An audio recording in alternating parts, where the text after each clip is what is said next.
மாணவர்களிடையே ஏற்பட்ட கோஷ்டி மோதலில் 5 பேர் படுகாயமடைந்தனர். வெள்ளமோடியில் இயங்கி வரும் பொறியியல் கல்லூரியில் இன்று வழக்கம் போல வகுப்புகள் நடைபெற்றுக் கொண்டிருந்தன. அப்போது ஒரு பிரிவு மாணவர்களின் வகுப்பறைக்குள் புகுந்த மற்றொரு துறை மாணவர்கள் உருட்டுக்கட்டைகளால் அங்கிருந்தோரை தரமாரியாக தாக்கத் தொடங்கினர். மாணவர்கள் இரு பிரிவுகளாக மோதிக்கொண்டதில் 5 பேர் படுகாயமடைந்த நிலையில் மருத்துவமனையில் சேர்க்கப்பட்டுள்ளனர்.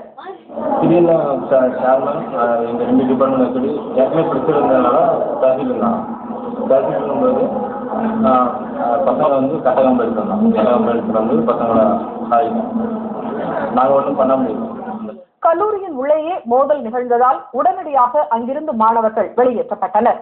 தாக்குதலில் ஈடுபட்ட மாணவர்களிடம் இருந்த உருட்டுக்கட்டைகளும் பறிமுதல் செய்யப்பட்டன. அசம்பாவிதம் ஏற்படாமல் இருக்க கல்லூரிக்குள் போலீசார் குவிக்கப்பட்டுள்ளனர்.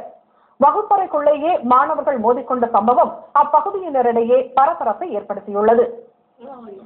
வேலூர் அருகே பெல் நிறுவனம் அமைக்க நிலம்